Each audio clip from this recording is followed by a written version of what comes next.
Welcome back, everybody, to the Shawn P. Greene Show Bible Study Edition. This is chapter 14 of the book of Luke. This is day 14 of December 2023. And we're making sure that every day we have the next chapter uploaded up until Christmas, telling the story of Jesus through the from the book of Luke. And we're right off the bat, here we are. We're starting off with Jesus doing things on the Sabbath again. As we said in previous chapters, that Jesus said, I am the Lord of the Sabbath. He said that. Jesus said that. Heresy to a Pharisee, which is odd because they're the hypocrites, according to Jesus. So let's just check this out and see how Jesus responds also to these great things, the great works that Jesus has been doing all this time. So let's get into Luke chapter 14. Once again, you go to ShawnPGreene.com and you can see all the links, YouTube, Twitch, Twitter, all that stuff. You'll see some of the links for this. All these are uploaded to my YouTube channel. So check it out. Here we go. Once again, Jesus is healing on the Sabbath. Luke 14, verse 1. And it came to pass, as he went into the house of one of the chief priests to eat bread on the Sabbath day, that they watched him.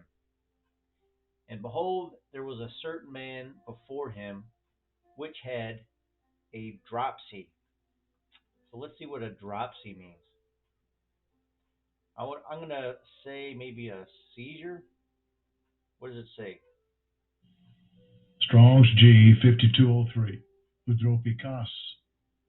Hydropikos. What is it, a hydropikos? It's a compound word. Suffering from dropsy, dropsical. Let's see. As if looking watery. So I don't think I've ever heard of that. Like internal water. I don't know what dropsy is. I've never heard of dropsy before. So hydro, obviously that has to do with water. All right, which we already established. Water. And then this word, the second part, uh, pikios, looks like. To see, appear, look, show oneself being seen. So having something to do with water in the eyes or internal water. I don't think I've ever heard of dropsy before. You know what? Let me just look at this word before we go forward, because this is a very much interesting word. A tip or bribe? No. It's a swelling. Body fluids. Okay. Edema is another word for it, looks like. Fluid retention. Okay. So now I get it. Fluid retention. All right, there you go. So oftentimes, people like with heart conditions, or whatever, they would have to have, like people that have diabetes, they have to wear something on their legs to keep the water pushed out into their kidneys or whatever, to get rid of that fluid from the legs, keep the circulation going. All right, I get it. So water retention. There was a certain man before him which had dropsy. Jesus answered and spake unto the lawyer. Why is he addressing the lawyer and the Pharisees? Saying, is it lawful to heal on the Sabbath day? He's just checking with them. And they held their peace, and he took and healed him and let him go. So he was challenging them. Hey, is it lawful to heal on the Sabbath? Lawyers, hello, asking questions. But they held their peace. They didn't say nothing. And answered them, saying, which of you shall have an ass or an ox fallen into a pit, and will not straightway pull him out on the Sabbath day? And they could not answer him again to these things. He's basically challenging them on their will to not do anything on the Sabbath, or to impose the law to not do anything on the Sabbath, when they themselves, if given the opportunity, would not adhere to the law. Parable of the guests, verse 7. And he put forth a parable to those which were bidden, when he marked how they chose out of the chief rooms, saying unto them, when thou art bidden of any to a wedding, sit not down in the highest room, lest a more honorable man than thou be bidden of him. And he that bade thee and him come and say to thee, give this man place, and thou begin with shame to take the lowest room. Give this man place, and thou begin with shame to take the lowest room. Basically humbling themselves. But when thou art bidden, go and sit in the lowest room, and when he that bade thee comes, he may say unto thee, friend, go up higher. Then shalt thou have worship in the presence of them that sit at meal with thee. For whosoever exalteth himself shall be abased. He that humbleth himself shall be exalted. So basically, Jesus looks for people to humble themselves, and he will lift them up. Verse 12, and he said unto him also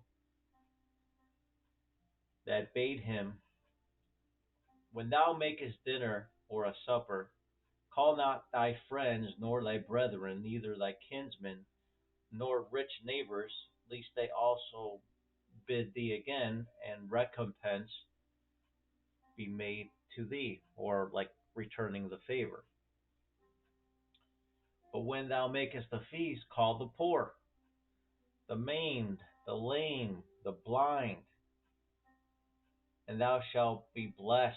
So don't call people over to your house that can afford to return the favor. Call people that can't return the favor.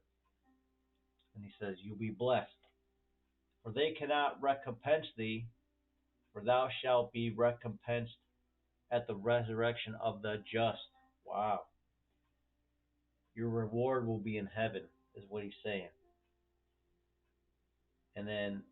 And when one of them that sat at meat with him heard these things, he said unto them, blessed he that shall eat bread in the kingdom of God. So to be more blessed once you start eating, when you eat of the bread in heaven.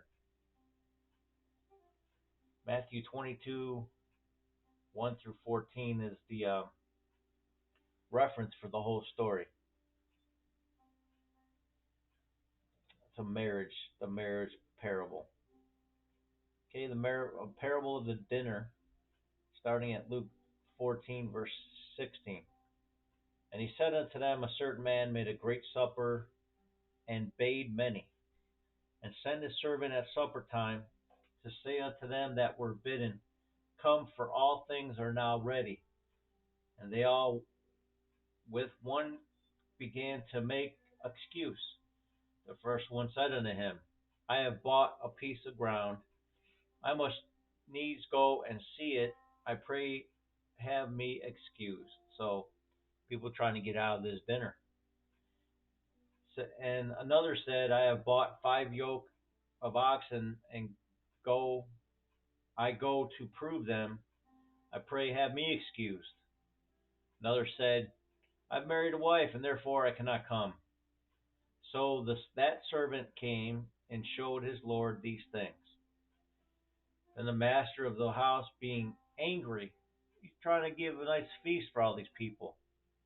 And the servant that sent the message out got the message returned from each of them.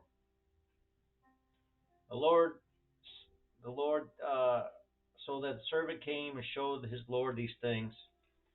Then the master of the house, being angry, said to his servant, Go out quickly into the streets and lanes of the city, and bring in hither the poor, and the maimed, and the halt, and the blind. And the servant said, Lord, it is done that thou hast commanded, and yet there is room. Lord said unto the servant, Go out into the highways and the hedges, and compel to come in, that my house may be filled. For I say unto you that none of those men which were bidden shall taste of my supper. How about that? What's the word bidden mean?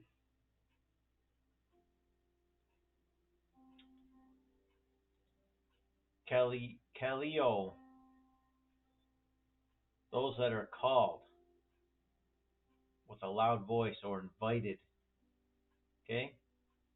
They won't taste of that supper. Ah,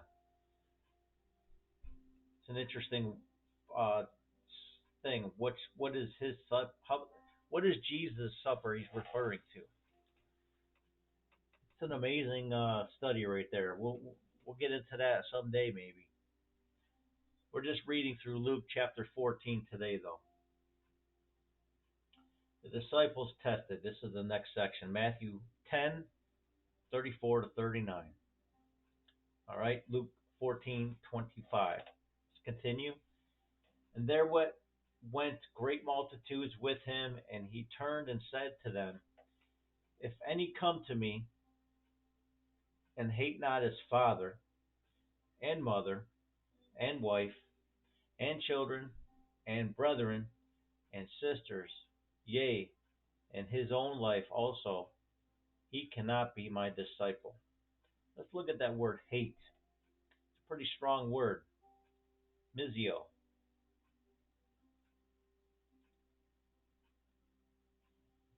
Strong's G 3404. Messiah. Messiah. To hate, pursue with hatred, detest. It's not saying you completely want to obliterate people. Pursue with hatred, detest.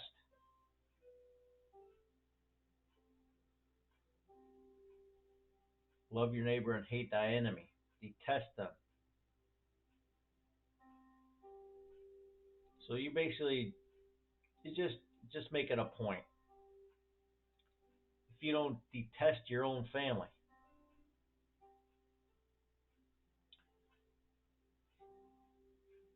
you cannot be Jesus' disciples. You still love your neighbor, you still love your enemy, but basically you're just not in fellowship with them like you used to be. That's what it really means. Verse 27, And whosoever doth not bear his cross, come after me, cannot be my disciple. For which of you intending to build a tower sitteth not down first, and counteth the cost, whether he have to finish, okay, or whether he have sufficient to finish it. All right. So bearing your cross, in other words, you're counting your cost to see if you're going to be able to handle it. So this is what he's saying. Which of you intending to build a tower sitteth not first down and counts the cost, whether ye have to finish it? Least happily after he had laid the foundation and is not able to finish, all that behold began to mock him. Just like if Noah was building the ark, but he didn't have the means to finish it. Apparently Noah had some sustenance in order to be able to make this huge ark. But they mocked him anyways. But say if you start something and you can't finish it, people will mock you. That's the point he's trying to make. Saying this man began to build and was not able to finish. Verse 31. Or what king, going to make war against another king, sitteth not thou first, and consult whether he is able with 10,000 to meet him that cometh against him with 20,000? Or else, while the other is yet a great way off, he sends an ambassage or ambassador, and desires conditions of peace. So likewise, whosoever he be of you that forsakes not all that he has, he cannot be my disciple. So you basically got to count the cost in order to be Jesus' disciple. You really have to consider what it takes to go for it. You know, if you don't think you can handle the cost of being a disciple of Jesus, just don't do it. Verse 34, referenced in Matthew 5:13. You're the salt of the earth, and then Mark 9, verse 50. Salt is good, okay? But if you lose your saltiness. All right, verse 14:34, finishing it up. Luke chapter 14, verse 34. Salt good, but if the salt have lost his savor, wherewith shall it be seasoned? It is neither fit for the land, nor yet for the dunghill. Why the dunghill? Men cast it out. He has ears to hear. Let him hear. Let's reference Matthew 5:13. Ye are the salt of the earth, but if the salt have lost his savor, wherewith shall it be salted? It's thenceforth good for nothing, be but to be cast out and to be trodden under foot of men. Same thing, Mark 9:50. Salt good, but if the salt has lost its saltiness, wherewith will ye season it? Have salt in yourself, and have peace with one another. Have salt in yourselves. Have peace with one another. So be a good savor. Be a good seasoner. Be a good piece of salt. Be worth something. Be valuable to the kingdom of God. I mean, you're valuable already, but God's trying to tell you there's more to you than meets the eye, like a transformer. Okay? You're more valuable than you think you are. Well, thank you for listening. Thank you for watching. Thank you for following along. This is Luke 14. This is relatively a shorter chapter this time. And just be the salt of the earth. That's all I got to say. We got 15 on the way. We're almost there. Getting close to Christmas Eve, December 2023. Stay tuned. Thank you.